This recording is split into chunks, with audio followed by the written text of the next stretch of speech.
सर्व श्रोतृवृंदांचं पुन्हा एकदा स्तोत्र शृंखलेमध्ये स्वागत. आपण सध्या कनकधारा स्तोत्र त्याचं चिंतन करतोय, त्याच्या अर्थाचा आपण विचार करतोय. हे स्तोत्र सगळ्यांना प्रिय असणार आहे. अहो, असा कोण व्यक्ती आहे हो की ज्याला धान्य प्रिय नाही आणि धान्याही पेक्षा धनप्रिय नाही? असं आपल्याला व्यक्ती शोधून सुद्धा सापडणार नाही की ज्याला पैसा प्रिय नाहीये. आणि ज्यांना ज्यांना उत्तम स्वरूपात धन हवंय, अहो आपल्या घरात यावी ना ती लक्ष्मी यावी, अलक्ष्मी येऊ नये की जी घराला धुळधाण करून टाकेल. त्यामुळं बोलवायचं तर ते लक्ष्मीला बोलवायचं, अलक्ष्मीला सांगायचं नको, तू नको येऊस. तुझी कृपा झाली तर घर देशोधडीला लागेल, घर उद्ध्वस्त होईल. पण तेच जर ही कनकधारा आली, जी साक्षात महालक्ष्मी आहे, ती जर आली तर घराचा उद्धार होतो, घराला घरपण राहतं.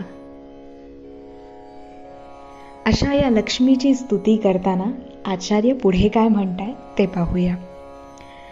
दद्याद्दयानुपवनो द्रविणाम्बुधाराम् अस्मिन्न किंचन विहंगशिशौ विषण्णे दुष्कर्म घर्ममपनीय चिराय दूरं नारायण प्रणयिनी नयनाम्बुवाहः. हे भगवन नारायणाची प्रिय असणारी लक्ष्मी, तुझ्या नेत्र रूपातून जणू मेघ जसे वर्षा करतात ना, तशीच तुझ्या नेत्रातून दयेची वृष्टी होत राहते. दयारूपी अनुकूल पवन प्रेरित होतं आणि ज्यामुळे आमच्या शरीरातले दुष्कर्म रूपी जे घर्म आहेत, जे विषाणू आहेत, जी दुष्कर्म करण्याची प्रवृत्ती आहे, ती शरीराच्या रंध्रारंध्रातून बाहेर निघून जाते. आणि ती तू बाहेर काढलीस ना की ती चिरकालापर्यंत दूर होऊन जाते, की ज्याच्यामुळे लोक जे डिप्रेशन मध्ये पडतात ते डिप्रेशन सहजरित्या तू बाजूला काढून घेतेस. ते आमच्याकडे परत फिरून सुद्धा येत नाही.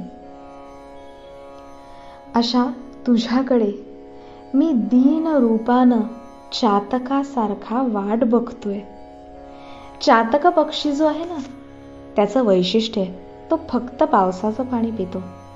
त्याच्या समोर तलाव असला ना तरी त्या तलावात तो मान खाली घालून कधीही पाणी पित नाही. तो पाणी पितो ते फक्त पावसाचं पाणी पितो, जे सगळ्यात शुद्ध स्वरूपाचं आहे. अहो, बाकी ज्या ज्या ठिकाणी जाऊ ना तिथं काही ना काही स्वरूपात दूषित आणि मिलित अशा आपल्याला गोष्टी पाहायलाच मिळतात. पण पावसाचं पाणी त्याच्यात काय मिक्स करणार हो, कशा स्वरूपात ते दूषित करणार? ते दूषित करताच येत नाही. तो चातक जसा शुद्ध पाणी पिण्याच्या इच्छेने पावसाळा कधी येईल याची वाट बघत असतो, तसाच हे जगन्माते, मी तुझी दीनरूपी दया स्वरूपी दृष्टी जी आहे ना ती प्राप्त करण्यासाठी, त्या जलधारेचा वर्षाव करण्यासाठी चातकासारखा आतुर आहे. माझ्यावर तुझी दयारूपी दृष्टी अखंड वर्षाव करू देत. आणि जेव्हा या जगन्मातेची दृष्टी एखाद्याच्या घरावरती दयेच्या स्वरूपात येते, त्यावेळी ते फक्त घर नुसतं घर नाही राहत.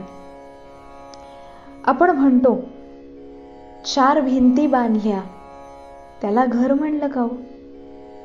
नाही. पंचतंत्रात एक फार सुरेख श्लोक आलाय.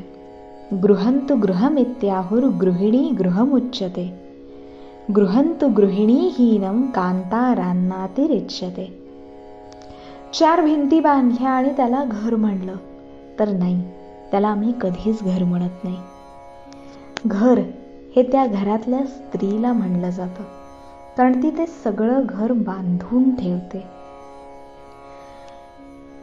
त्यामुळं गृहिणी गृहमुच्यते, त्या घरातली जी स्त्री आहे तिला आपण गृहिणी म्हणतो.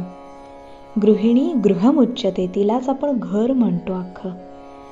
पण एखाद्या घरात ती गृहिणी नसेल ना, गृहंतु गृहिणीहीनम, एखादं घर त्या गृहिणी विरहित असेल, तर घरामध्ये आणि वनामध्ये काय फरक राहिला? दोन्ही एकसारखंच आहे. प्रेम, माया, सर्व गोष्टी ज्या आहेत, वात्सल्य, मातृत्व, ह्या सर्व गोष्टी, हे सर्व गुण हे स्त्रीमध्ये सामावलेले आहेत. म्हणून तिला आपण गृहिणी म्हणतो. आणि हीच गृहिणी जेव्हा कुठल्याही घरात प्रवेश करते त्यावेळी तिला आपण लक्ष्मी म्हणतो. तिलाच आपण गृहलक्ष्मी म्हणतो. त्यामुळे कोणतीही स्त्री आपल्या घरी येताना गृहलक्ष्मी म्हणून यावी. कुठल्याही स्त्रीचा पाय आपल्या घराला लागेल त्यावेळी ती येताना आशीर्वाद देणारी असावी. आणि ती त्याच्यासाठी जे लागणारं कृत्य आहे ते आमच्या हातून घडावं. आणि याच्यासाठी या जगन्मातेची दया स्वरूपी दृष्टी आमच्यावर असणं आवश्यक आहे. पुढच्या श्लोकात आचार्य काय म्हणतायत ते पाहूया. इष्टा विशिष्ट मतयोपि यया दयार्द्रा दृष्ट्या त्रिविष्टपपदं सुलभं भजन्ते दृष्टिः प्रहृष्टकमलोदरदीप्तिरिष्टां पुष्टिं कृषीष्ट मम पुष्करविष्टरायाः. प्रत्येकालाच स्वर्गप्राप्ती किंवा या जगन्मातेची दयादृष्टी प्राप्त होत नाही. काही विशिष्ट बुद्धी असणारे जे पुरुष आहेत, जो मनुष्य आहे, तोच या जगन्मातेच्या दयादृष्टीरूपी प्रीतीस पात्र होतो. आणि त्याच्याच प्रभावामुळे त्याला स्वर्गपद प्राप्त होतं. स्वर्गपद हे दुसरं तिसरं काही नाही, आपल्या कर्माचं फल. उत्तम कर्म तुम्ही जेवढं कराल तेवढं तुम्हाला उत्तम गती देण्याचं काम आहे. ते कार्य करणारी जी आहे ती ही जगन्माता आहे. आणि स्वर्गपद जे आहे ना ते सहजासहजी नाही मिळत. फार कष्ट घ्यावे लागतात, फारच जास्त. त्याच्याशिवाय काही मिळत नाही. पण त्यातल्या त्यात सहजता. देवीची प्रार्थना केली म्हणून तुम्हाला आयता स्वर्ग आणून दिलाय असं अजिबात नाही. तिची प्रार्थनाही करायची आहे आणि तुम्हाला तुमचं कर्मही करायचंय. या दोन्ही गोष्टी जेव्हा यथायोग्यरित्या पूर्ण होतात त्याच वेळी आम्हाला त्या जगन्मातेची दयादृष्टी प्राप्त होते. आणि जेव्हा आमच्याकडून योग्य कार्य करून घ्यायचंय त्यावेळी आम्हाला त्या जगन्मातेची दयादृष्टी आवश्यक आहे. अशी ही जगन्माता पद्मासना आहे, जिनं सुंदर विकसित अशा पद्मावरती, कमळावरती ती विराजमान आहे. ती अतिशय कांतिमान आहे, मनोवांछित फल देणारी आहे. अशा हे जगन्माते, तुझी दयारूपी दृष्टी जी आहे ती आमचं कल्याण करो. याच्या पुढच्या श्लोकात आचार्य काय म्हणतात ते पाहूया. गीर्देवतेति गरुडध्वज सुंदरीति शाकंभरीति शशिशेखरवल्लभेति सृष्टिस्थितिप्रलयकेलिषु संस्थितायै तस्यै नमस्त्रिभुवनैकगुरोस्तरुण्यै.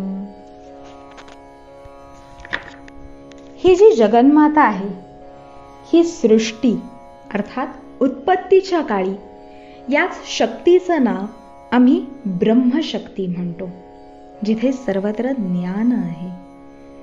जेव्हा या सगळ्या जगाचं पालन करायचंय त्यावेळी आम्ही याच शक्तीला वैष्णवी शक्ती म्हणतो. ही वैष्णवी स्वरूपात विराजमान असते. तसंच ज्यावेळी प्रलय काल येतो, ज्यावेळी सर्व गोष्टी समाप्त करायची स्थिती येते, त्यावेळी ते कार्य करणारे भगवान शंकर असले तरी भगवान शंकरांमध्ये स्थित असणारी जी शक्ती आहे तिला आम्ही रुद्रशक्ती नावाने ओळखतो. अशी या त्रिभुवनाचं पालन पोषण करणारी, एकमात्र गुरु आहे, जी भगवान नारायणांची नित्य यौवना प्रेयसी आहे. अशा या लक्ष्मी स्वरूपाला आम्ही नमस्कार करतो. ही चिरतरुण आहे आणि ही सर्व गोष्टी प्रदान करणारी आहे. अहो, जिच्या हातामध्ये सगळं त्रिभुवन आहे, अशी ही त्रिभुवन पालक असणाऱ्या या जगन्मातेच्या चरणी आम्ही नतमस्तक होतो. पुढच्या श्लोकात आचार्य काय म्हणतायत ते पाहूया. श्रुत्यै नमोस्तु शुभकर्म फलप्रसूत्यै रत्यै नमोस्तु रमणीय गुणार्णवायै शक्त्यै नमोस्तु शतपत्र निकेतनायै पुष्ट्यै नमोस्तु पुरुषोत्तम वल्लभायै. हे माते, उत्तम कर्म करणाऱ्याला फल देणारी तू साक्षात श्रुती स्वरूप आहेस. अशा तुला मी प्रणाम करतो. तुझ्या चरणी मी नतमस्तक होतो. रमणीय गुणांचा सिंधू रूपामध्ये तू रतिरूप आहेस. अशा तुला मी नमस्कार करतो. सिंधू रूप म्हणजे काय? सिंधू म्हणजे सागर. गुणांचा तू सागर आहेस आणि त्याच्यामध्ये तू रममाण होणारी आहेस. अशा तुझ्या स्वरूपाला मी नमस्कार करतो. कमलवनांमध्ये निवास करणाऱ्या हे लक्ष्मी आणि पुरुषोत्तमाची प्रिया, साक्षात भगवान विष्णूंची जी प्रिया आहे, अशा तुला तुझ्या पुष्ट स्वरूपाला मी नमस्कार करतो. तुझ्या चरणी मी नतमस्तक होतो. आपण कनकधारा स्तोत्रातील 11व्या श्लोकापर्यंत आलो. या स्तोत्राचं आपण नित्य पठण करूया, याच्यावरती चिंतन करूया आणि हे स्तोत्र आपण रोजच्या म्हणण्यात घेऊया. यातील पुढील श्लोकांचा विचार आपण पुढील भागात करूया. तोपर्यंत आपण हे स्तोत्र नित्य म्हणत राहूया. धन्यवाद.